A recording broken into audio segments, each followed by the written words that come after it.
que tomes tu Biblia. Si tienes una Biblia, tómala. Si no tienes una Biblia, en tu celular puedes descargar una aplicación para que puedas leer la Biblia. Pero lo importante es que juntos leamos la Escritura. Bueno, hoy te quiero compartir la razón central del cristianismo. Algo que es sumamente básico, sumamente sencillo. Es la primera lección que un cristiano necesita dominar y aprender. Y dice que la grandeza está en la simpleza de las cosas. Yo voy a ser sumamente sencillo y simple en esta tarde. Y quiero compartirte por qué judíos y por qué y decirte que con el judaísmo compartimos la misma base teológica de que juntos tenemos lo que ellos llaman el Tanaj y nosotros el Antiguo Testamento. Compartimos las escrituras, los libros del Antiguo Testamento, pero a pesar de ello no somos judíos, ni aspiramos a ser judíos. Somos cristianos. Y al ser cristianos hoy te quiero compartir la base de pensamiento. Cuando tú lees en el Antiguo Testamento, hay versículos muy poderosos, porque creo que es el calificativo que merecen, versículos sumamente poderosos, como en el libro de Isaías. El libro de Isaías dice que le preguntan, ¿quién es ese que de Edom viene? Y dicen que sus vestidos son rojos. Y que se acercan y le preguntan, ¿por qué tus vestidos son rojos? Y le dice, porque he pisado en el lagar y la sangre de mis adversarios ha salpicado mis vestimentas. Cuando tú ves esto, piensas en un poderoso guerrero y en un poderoso Mesías que restaura a Israel y le regresa la grandeza. Eso mismo lo encuentran en Isaías capítulo 9, cuando la Escritura dice que un niño nos es nacido, un hijo nos es dado, y el príncipe es un príncipe el que nacerá, y dice que se le llamará Dios fuerte, que la traducción propia para Dios fuerte es un poderoso guerrero, un poderoso caudillo, un poderoso Mesías. Porque ¿quién es un Mesías? Un Mesías es un ungido, un príncipe al que se derrama aceite en su cabeza, porque eso significa Mesías, Mashiach, que significa ungido. Un príncipe al que se le derrama aceite en su cabeza y se vuelve en rey. El Antiguo Testamento encierra el concepto de un Mesías sumamente poderoso, lleno de gloria y de grandeza. Y hoy te quiero invitar a la lectura del Nuevo Testamento. Hoy leeremos, como rara vez sucede, solamente el Nuevo Testamento. Casi nunca me pasa, pero hoy solamente leeremos el Nuevo Testamento. Porque quiero que conozcas a Jesús. El Jesús que llega en la historia de cómo inicia su vida y cómo termina el relato de Jesús. ¿Por qué es importante? Porque lo que tú lees en el Nuevo Testamento, el primer libro del Evangelio, el primer evangelio que se escribe es el Evangelio según Marcos. Se cree que más o menos Marcos se escribió por el año 70 más o menos, es decir, es un escrito temprano. Mateo y Lucas se van a escribir por el año 75, entre el año 70 y 75 se van a escribir. Y el Evangelio según Juan se va a escribir hasta el año 96, es decir, hay 20 años de distancia o 25 años de distancia entre Marcos y Juan. Y si tú lees la visión que tiene Marcos, Mateo y Lucas de Jesús, es una visión bien diferente a la que tiene Juan de Jesús. Es decir, hay una construcción en una etapa ascendente. Piensa cómo inicia el Evangelio según Mateo. Mateo empieza diciendo, libro de la generación de Jesucristo, hijo de David, hijo de Abraham. Es decir, cuenta la genealogía para probar que Jesús es el Mesías y que viene del linaje davídico, que es descendiente de David. Esa es la lógica como empieza Mateo. ¿Cómo empieza el Evangelio según Marcos? Marcos inicia diciendo, voz del que clama en el desierto, echa mano del relato de Malaquías 4 para decir que Jesús tiene autoridad y potestad y que Juan Bautista le prepararía el camino. Y dice, Jesús es el Mesías porque el escrito de Isaías dice, voz de uno que clama en el desierto. Tomando Isaías y Marcos va a decir que él es el Mesías. ¿Notas? Mateo apela a la genealogía para decir que es descendencia de David. Marcos va a citar las profecías. ¿Cómo relata Lucas? Lucas dice el relato del nacimiento en la ciudad de Belén y que nace el Mesías y el Salvador. Pero nota a los tres. Los tres, su principio de justificar es que Jesús es el Mesías. Cuando tú lees el Evangelio según Juan, 25 años después del Evangelio según Marcos, la introducción que hace Juan es totalmente distinta a Mateo, Marcos y Lucas. Juan dice, en el principio era el verbo, y el verbo era con Dios, y el verbo era Dios. Todas las cosas son hechas por Él y para Él. Y más adelante dice, y el verbo se hizo carne y habitó en medio de nosotros. ¿Notas la diferencia? Mateo, Marcos y Lucas se basan en la presencia mesiánica del Hijo de Dios, mientras que Juan 25 años o 30 años después va a citar la preexistencia de Jesús. Dos conceptos totalmente distintos. Evangelio según Lucas, vamos a leer. Lucas, capítulo 2. Dice la escritura en Lucas capítulo 2, versículo número 11. Mira cómo inicia este escrito de esta manera. Lucas 2:11 dice, que os ha nacido hoy en la ciudad de David un Salvador que es Cristo el Señor. ¿Cuál es el tema central del relato de Lucas? Nos ha nacido hoy en la ciudad de David, ¿quién? Un Salvador que es Cristo el Señor. Y cuando dice la palabra Cristo, ¿de dónde viene? Del hebreo Christos, que viene del equivalente de Mashiach, que significa ungido. Es decir, siempre que leas la palabra Cristo, está haciendo alusión a todas las promesas mesiánicas del Antiguo Testamento. Por eso dice, nos ha nacido hoy en la ciudad de David un Salvador que es Cristo el Señor. Lucas apela a la autoridad mesiánica de Jesús. El Mesías, perdona la expresión, simple caudillo, poderoso guerrero, que lo ungirán en rey y restablecerá la paz en la tierra. Ese es el concepto que toma Lucas. Ahora, vayamos a Marcos. Marcos explota este mismo concepto. Marcos capítulo 8, y como te dije, Marcos se escribe entre el año 65 y 70, es el primer evangelio que se cree que se escribió. Marcos capítulo 8, versículo 27 al versículo 30, cita así. Salió Jesús y sus discípulos por las aldeas de Cesarea, y en el camino preguntó a sus discípulos diciéndoles, ¿quién dicen los hombres que soy yo? Y ellos respondieron, Juan, Elías o alguno de los profetas. Entonces él les dice, ¿y ustedes quiénes dicen que soy? Le dijo Pedro, tú eres el Cristo. Entonces le dice, tú eres el Cristo. ¿Y qué significa la frase Cristo, dijimos? El ungido. Tú eres el Mesías prometido. Noten ustedes, es simplemente el Mesías, es simplemente el Cristo, ¿sí? Eso es lo que él está diciendo. Estos son los primeros escritos del Nuevo Testamento. Esto es lo más temprano que existe. La expresión es, eres el Cristo, el Mesías prometido, ¿sí? Y así lo vas a encontrar de esa manera que él cita que es. Pero hay un momento en la vida de Jesús que vas a llegar al final del Evangelio de Mateo y de Lucas, y en ese final Jesús va a ir a la cruz, va a morir y va a haber un parteaguas en la historia de Jesús.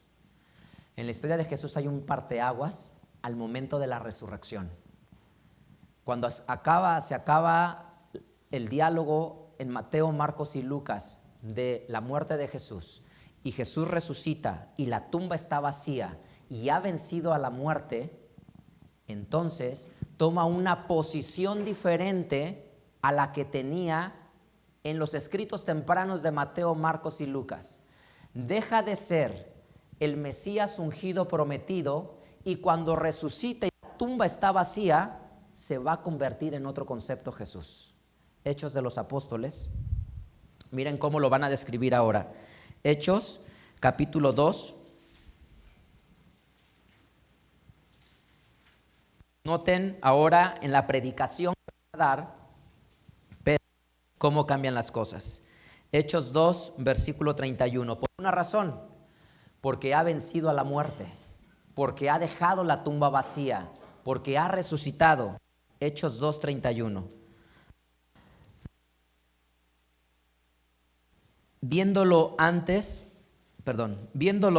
viéndolo antes, habló de la resurrección de Cristo, que su alma no fue dejada en el infierno, ni su carne vio corrupción. A este Jesús resucitó Dios, de lo cual todos nosotros somos testigos. Así que, levantado por la diestra de Dios y recibido del Padre, derramado esto que vosotros veis y oís. Porque David no subió a los cielos, pero él dijo el Señor a mi Señor, siéntate a mi diestra hasta que pongo a tus enemigos por estrado de tus pies. Y esto es lo importante, versículo 36. Sepa pues ciertísimamente toda la casa de Israel que a este que ustedes crucificaron, Dios ha hecho Señor Cristo. Ahora la Biblia dice, a este Jesús, que es el Mesías, lo ha hecho Señor. Y le da una categoría diferente, porque en el Evangelio de Mateo, Marcos y Lucas, antes de su resurrección no vas a encontrar esta frase. Hasta después de su resurrección, cuando vence la muerte, dice en la predicación Pedro, sepa ciertísimamente toda la casa de Israel, que a este Jesús, que Dios lo levantó de los muertos y lo resucitó, y nosotros somos testigos, Dios lo ha hecho Señor. Es decir, ¿qué hace especial en el cristianismo a Jesús? La resurrección de los muertos. Lo que hace especial a Jesús es que venció a la muerte, que la tumba no lo pudo retener, que el infierno y el sepulcro no lo pudieron retener, y que venció a la muerte. Y eso lo hace ser Señor. No simplemente el Mesías prometido de Israel, sino Señor. Carta a los Romanos capítulo 1. Y quiero que vean a partir de ahora cómo lo van a empezar a tratar, no como el Mesías solamente, sino como el Señor. Romanos 1,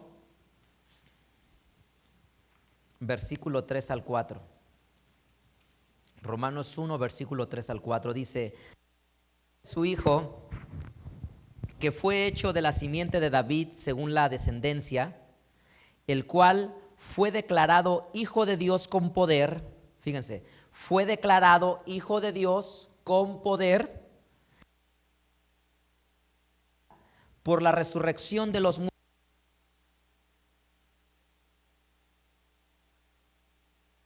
Le da Señor, según el versículo, la resurrección de los muertos. Y esto nos hace cristianos, porque quiero que entiendas la base del cristianismo, ¿sí? Compartimos la base teológica con el judaísmo, pero hay una diferencia entre ser judío y ser cristiano. Digo que compartimos la base teológica porque también tienen el Antiguo Testamento, a eso me refiero, ¿sí? Compartimos la base teológica con el judaísmo porque ellos tienen el Antiguo Testamento y nosotros lo tenemos también. Pero la diferencia entre ellos y nosotros es que nosotros creemos que Jesucristo es Señor porque venció la muerte, porque resucitó de entre los muertos y que eso le hizo alcanzar una posición de grandeza. Carta a los Filipenses, capítulo 2. Filipenses, capítulo 2.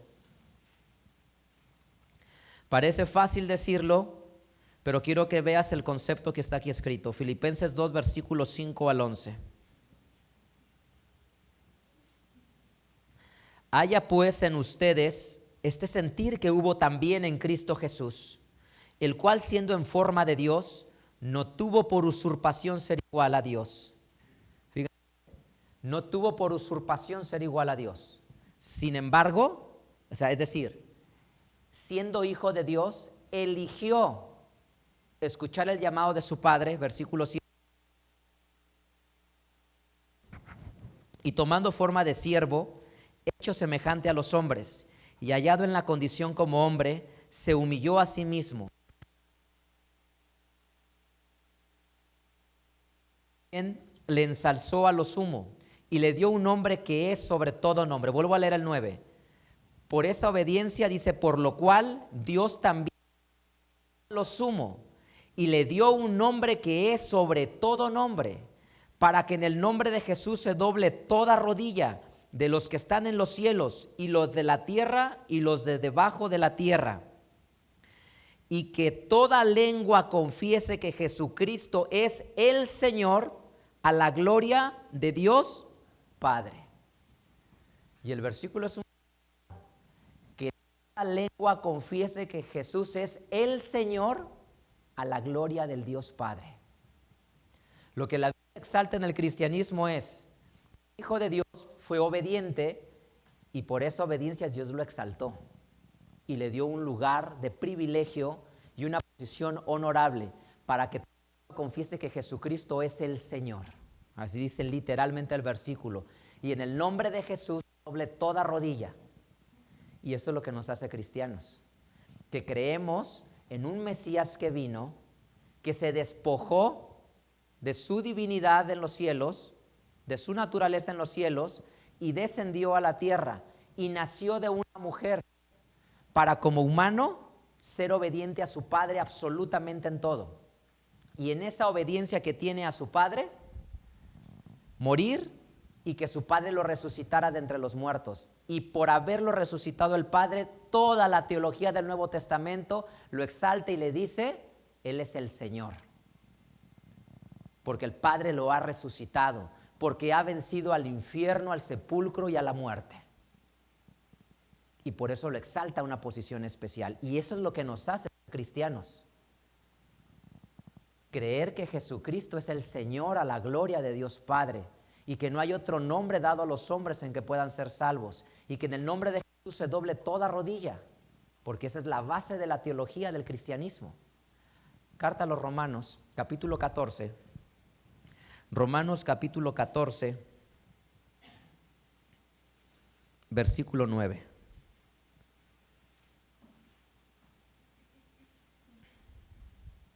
Porque Cristo para esto murió y resucitó y volvió a vivir. Señor, así de los muertos. Mira cómo está la historia. Las cosas están así. La Biblia relata que todo empieza en el relato de Lucas. Porque un niño nos es nacido, hijo nos es dado, y el principado sobre su hombro. Y dice Lucas que nos ha nacido hoy en la ciudad de David un Salvador, Cristo el Señor. Y narra la historia de Lucas, que no hay lugar para él en el pesebre, que después de esto Dios les da visión a José y le dice: huye, y tiene que agarrar al niño y a María y huir a Egipto, al desierto, perdón. Tiene que huir allá al desierto y entonces esconderse. Es decir, un niño que nace en escasez, huyendo, amenazado por la muerte, tiene que irse con sus padres. Al bebé, al niño, no al bebé, al niño se lo llevan.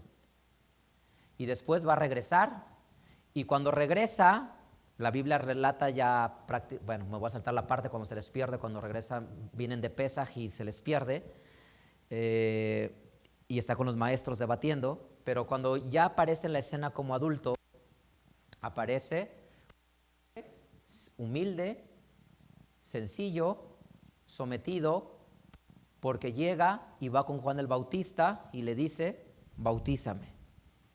Y acepta que un hombre lo bautice en el Jordán. ¿Y quién era Jesús? El simple hijo de un carpintero, de una familia desconocida, un extraño para Israel, y así empieza.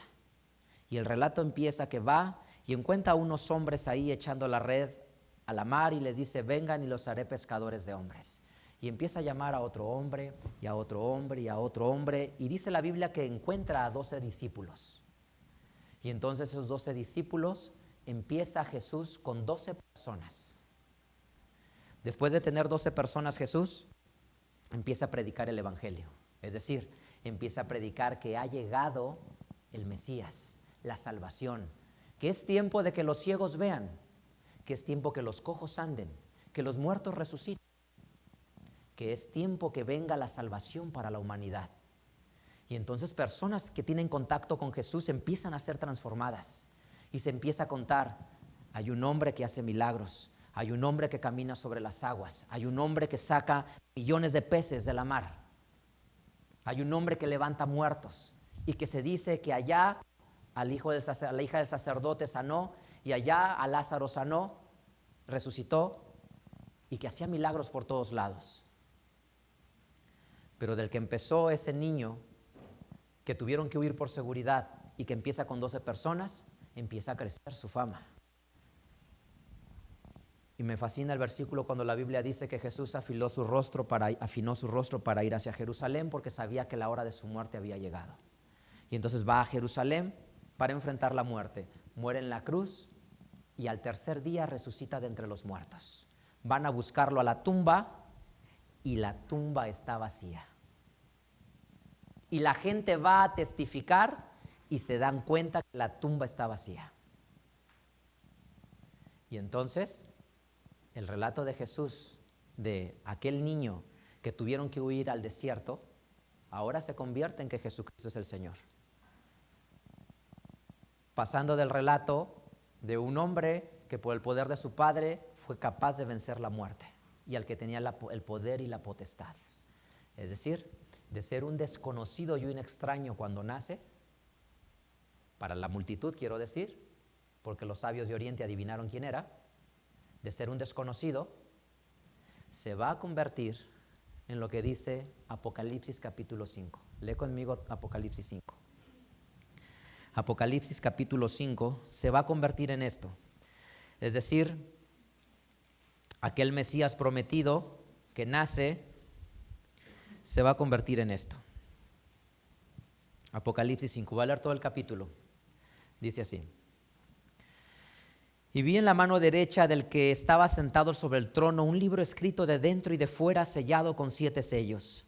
Y vi un fuerte ángel predicando en alta voz: ¿quién es digno de abrir el libro y de desatar sus sellos? Y ninguno podía, ni en el cielo, ni en la tierra, ni debajo de la tierra, abrir el libro ni mirarlo. Y yo lloraba mucho, porque no había sido hallado ninguno digno de abrir el libro, ni de leerlo, ni de mirarlo. Y uno de los ancianos me dice: no llores, he aquí el león de la tribu de Judá, la raíz de David, que ha vencido para abrir el libro y desatar sus 7 sellos. Y miré, y aquí en medio del trono y de los 4 animales y en medio de los ancianos estaba un cordero como inmolado que tenía 7 cuernos y 7 ojos, que son los 7 espíritus de Dios enviados en toda la tierra. Y él vino y tomó el libro de la mano derecha de aquel que estaba sentado en el trono. Y cuando hubo tomado el libro, los 4 animales y los 24 ancianos se postraron delante del cordero, teniendo cada uno arpas y copas de oro llenas de perfumes, que son las oraciones de los santos. Es decir, ahora todos ellos se postran delante del cordero. Versículo 9. Y cantaban, quiero decir, Apocalipsis es el último escrito tardío, año 96. Dije que Marcos en el 65. Y cantaban un nuevo cántico diciendo: digno eres de tomar el libro. Él es digno, alcanzó dignidad, y de abrir sus sellos, porque tú fuiste inmolado y nos has redimido para nuestro Dios con tu sangre de todo linaje, lengua, pueblo y nación, y nos has hecho para nuestro Dios reyes y sacerdotes, y reinaremos sobre la tierra. Y miré y oí voz de muchos ángeles alrededor del trono y de los animales y de los ancianos, y la multitud de ellos eran millones de millones, que decían en alta voz: el cordero que fue inmolado es digno de tomar el poder y riquezas y sabiduría y fortaleza y honra y gloria y alabanza. Y oí a toda criatura que está en el cielo y sobre la tierra y debajo de la tierra y que están en el mar, y todas las cosas que en ellos están diciendo: al que está sentado en el trono y al cordero sea la bendición, la honra, la gloria y el poder para siempre jamás. Amén. Lo que significa esto es que quiero que te des cuenta que cómo empieza el relato de Marcos en el año 65 diciendo del niño que va a nacer, y cómo ahora estamos parados acá en Apocalipsis diciendo: él venció la muerte, venció al infierno y al sepulcro, y ha alcanzado dignidad, y ahora es digno. Y como ahora es digno, puede recibir y recibe la gloria, la honra, la alabanza y la majestad. Esa es la base del cristianismo. Por eso se llama cristianismo, porque se alaba y se reconoce al Mesías en su misión. La Escritura, después de la resurrección de Jesús, lo eleva a esta posición y a este carácter de decir: Él es el Señor y no hay otro nombre dado a los hombres en que puedan ser salvos, sino solamente en su nombre. Carta a los Hebreos capítulo 1 versículo 5. Hebreos capítulo 1 versículo 6, Hebreos capítulo 1 versículo 6 dice: y otra vez, cuando introduce al primogénito en la tierra, dice: adórenle todos los ángeles de Dios. Y adórenle todos los ángeles de Dios. La Biblia está llena de este concepto y por eso se llama cristianismo. Que Él alcanzó la dignidad, y por esa dignidad que alcanzó, Dios lo elevó a lo sumo y le dio un nombre que es sobre todo nombre, y determinó el Padre que sea llamado Señor, a la gloria del Dios Padre. Todo este concepto, lo que quiero que entiendas es que Dios envió a su Hijo el Mesías, y Él se alegra, en que la creación cante a su Hijo, porque cuando honran al Hijo, honran al Padre. El Padre se siente gozoso y feliz cuando la creación le canta a su Hijo, porque están reconociendo el plan de salvación de Dios, están reconociendo que Dios envió al Mesías, y están reconociendo que no hay otro nombre dado a los hombres para llegar a Él, y están reconociendo que Jesús es el camino, la verdad y la vida. Evangelio según Juan, y esto lo va a conciliar Juan, que es el último escrito, los tardíos hacia el 96. Juan capítulo 5. Juan capítulo 5 versículo 22. Porque el Padre a nadie juzga, porque todo el juicio se lo dio al Hijo, para que todos honren al Hijo. Miren lo que dice: como honran al Padre. El que no honra al Hijo, no honra al Padre que le envió. El Padre se complace si honran al Hijo. El Padre se complace si le dan gloria, honra y alabanza al Hijo, porque es su Hijo y Él lo puso en el camino, en el plan de salvación. Y esto es lo que necesito que comprendamos nosotros que somos cristianos. Compartimos la raíz teológica con el judaísmo, pero el gran abismo entre ser judío y ser cristiano es que el cristiano acepta que el Padre se complace al darle gloria, honra y alabanza al Hijo, y que el Hijo alcanzó dignidad porque venció al infierno, al sepulcro, a la muerte, porque dejó la tumba vacía, porque renunció a la diestra del Padre para venir a nacer y cumplir su misión, y entonces es digno. El Cordero es digno de desatar los sellos. El Cordero es digno de recibir, porque caminó en fidelidad al Padre, porque fue obediente al Padre. Aquí mismo, Evangelio según Juan, capítulo 13, versículo 31 y 32. Entonces, como Él salió, dijo Jesús: ahora es glorificado el Hijo del Hombre. Y miren lo que dice: y Dios es glorificado en Él. Si Dios es glorificado en Él, Dios también le glorificará en sí mismo y luego le glorificará. Entonces, ¿dónde está la base de esta glorificación? En que el Padre se alegra y se complace. ¿Por qué? Porque reconoce que la humanidad ha comprendido su plan de salvación, que la humanidad ha aceptado a Jesús como el Mesías y que ha alcanzado la dignidad de ser Señor. Y entonces dice: ven a mi Hijo, tenía todo a mi diestra, renunció a todo y nació de una mujer y caminó una vida de obediencia y de santidad, y por eso lo he premiado y reconocido y lo he llevado a la categoría de Señor, para que toda criatura, los mismos ángeles, se sometan bajo su autoridad. Así como mi Hijo ha vencido, yo te ofrezco lo mismo a ti. En el ejemplo de mi hijo, quiero que te veas reflejado tú.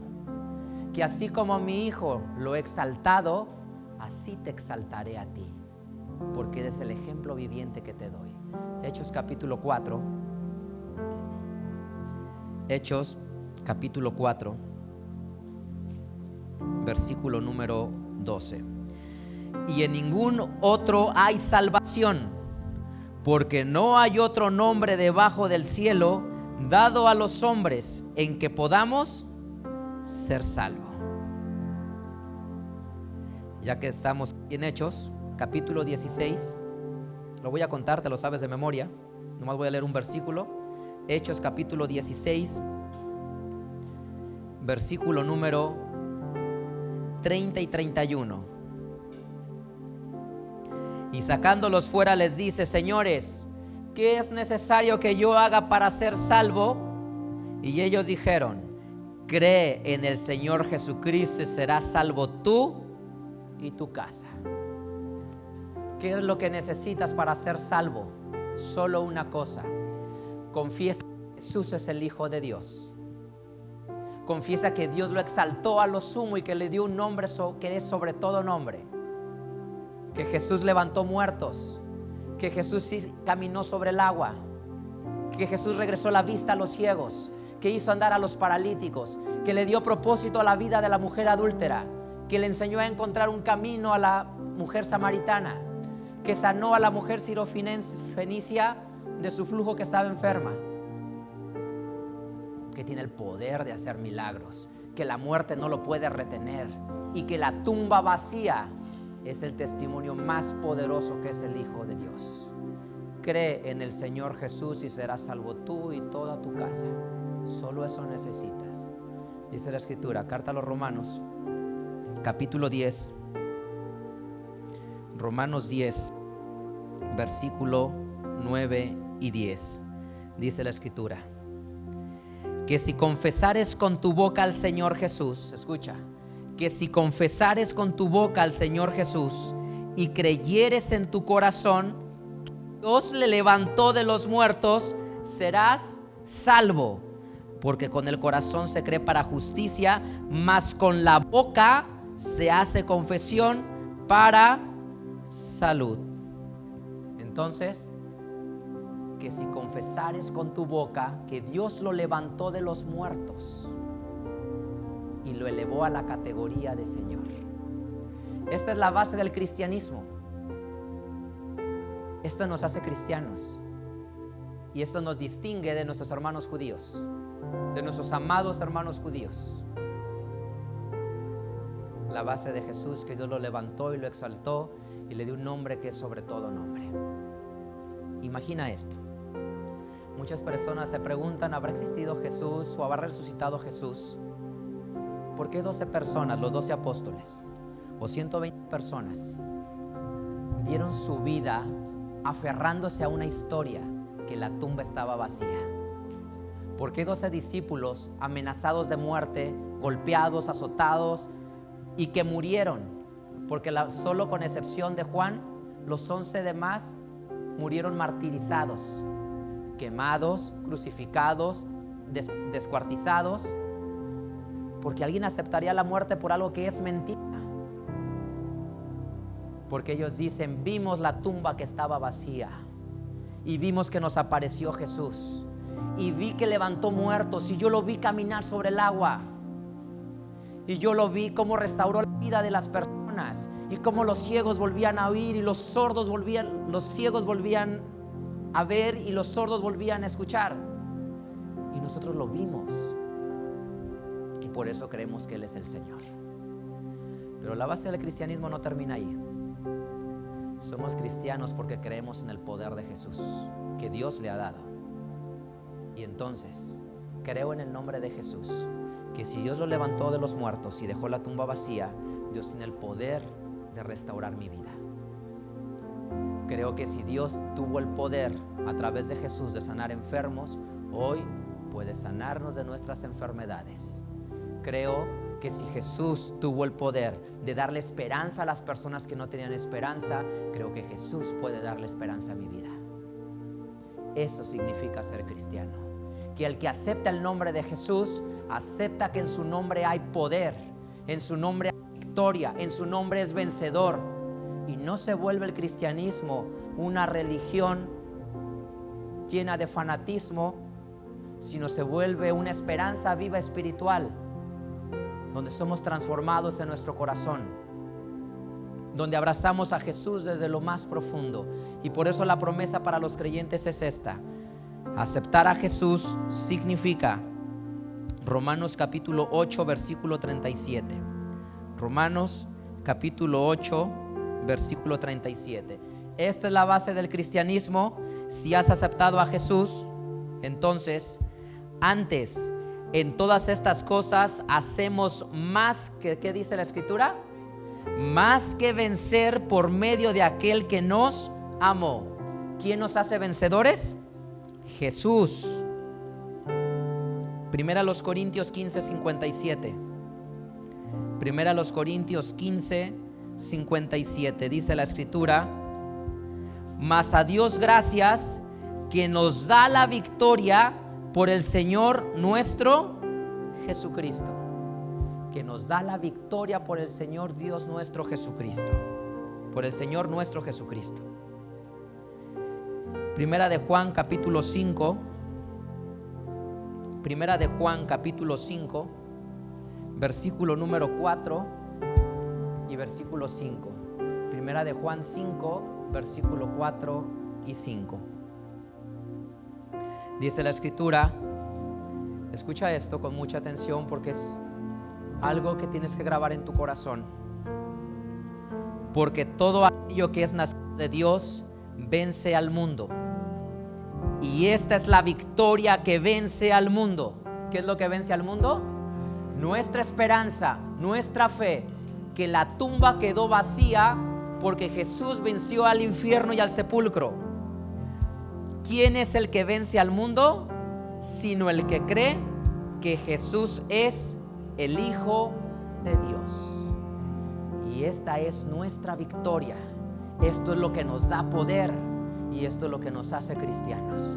Tú puedes restaurar tu familia en el nombre de Jesús. Si Jesús aceptó bajar del cielo y someterse y ser el niño que huyó al desierto para convertirse al que millones le dan gloria, honra y alabanza y alcanzó dignidad, puede restaurar tu familia, puede vencer tus adicciones, puede vencer tu desorden sexual, puede vencer tu indisciplina, puede vencer tu falta de fe y de esperanza, puede sanar tu dolor y tu soledad, puede rescatarte de tu depresión, porque eso nos hace cristianos, llenos de fe y de esperanza. Y el que cree en Jesús está lleno de fe que Dios puede obrar en su vida. Y esa es la diferencia en practicar cualquier otra religión y confesarnos cristianos, porque es abrazar a aquel que alcanzó gloria y honra, que empezó de un niño que ha nacido hoy a convertirse al que es digno de recibir gloria, honra y alabanza. Y eso es lo que somos todos nosotros. En el nombre de Jesús somos vencedores. En el nombre de Jesús nos ha sanado, nos ha restaurado y nos ha dado una oportunidad. Y eso es lo más valioso que tienes, tu fe. Si tú crees que eres cristiano y si tú te confiesas cristiano, la muerte no lo pudo retener, el sepulcro vacío quedó. Y eso es lo que nos convierte a nosotros en creyentes, hijos de Dios. Y eso es lo que tú tienes que creer y tienes que abrazar. Y por eso somos hijos de Dios. Por eso somos cristianos y por eso somos creyentes. Así es que, si cerca de ti vive una persona que no ha aceptado a Jesús en su corazón, quiero que te mantengas firme y fiel en esperanza. La vida es dura, la vida es difícil y nos desafía y nos reta, a veces con enfermedades, a veces con escasez económica, a veces con pérdida, con ruptura, con decepción. Pero mantente fiel creyendo en Dios a través de su Hijo Jesús, para que el que está al lado de ti sepa que hay una esperanza para nosotros y que aún en medio de que no tengo respuestas para la adversidad, Dios me va a responder. Y cuando me responda, el que está al lado de mí conocerá que esperé siempre en Jesús y que Jesús se manifestó en mi vida y que así como venció a la muerte y venció al sepulcro, así nos da la victoria en todos los retos y en los problemas que tenemos. Y esta es la fase del cristianismo. Y si tú no has aceptado a Jesús en tu vida como tu Salvador, yo te quiero invitar en esta tarde a que aceptes a Jesús como tu Salvador, que lo invites a tu vida, no a una religión, no a una denominación, porque Jesús no es denominación, Jesús no es una religión. Jesús es esperanza, vida viva y espiritualidad en la vida de las personas, que trasciende las convenciones humanas de decir: yo pertenezco a este grupo, yo pertenezco a este grupo, yo pertenezco a este grupo.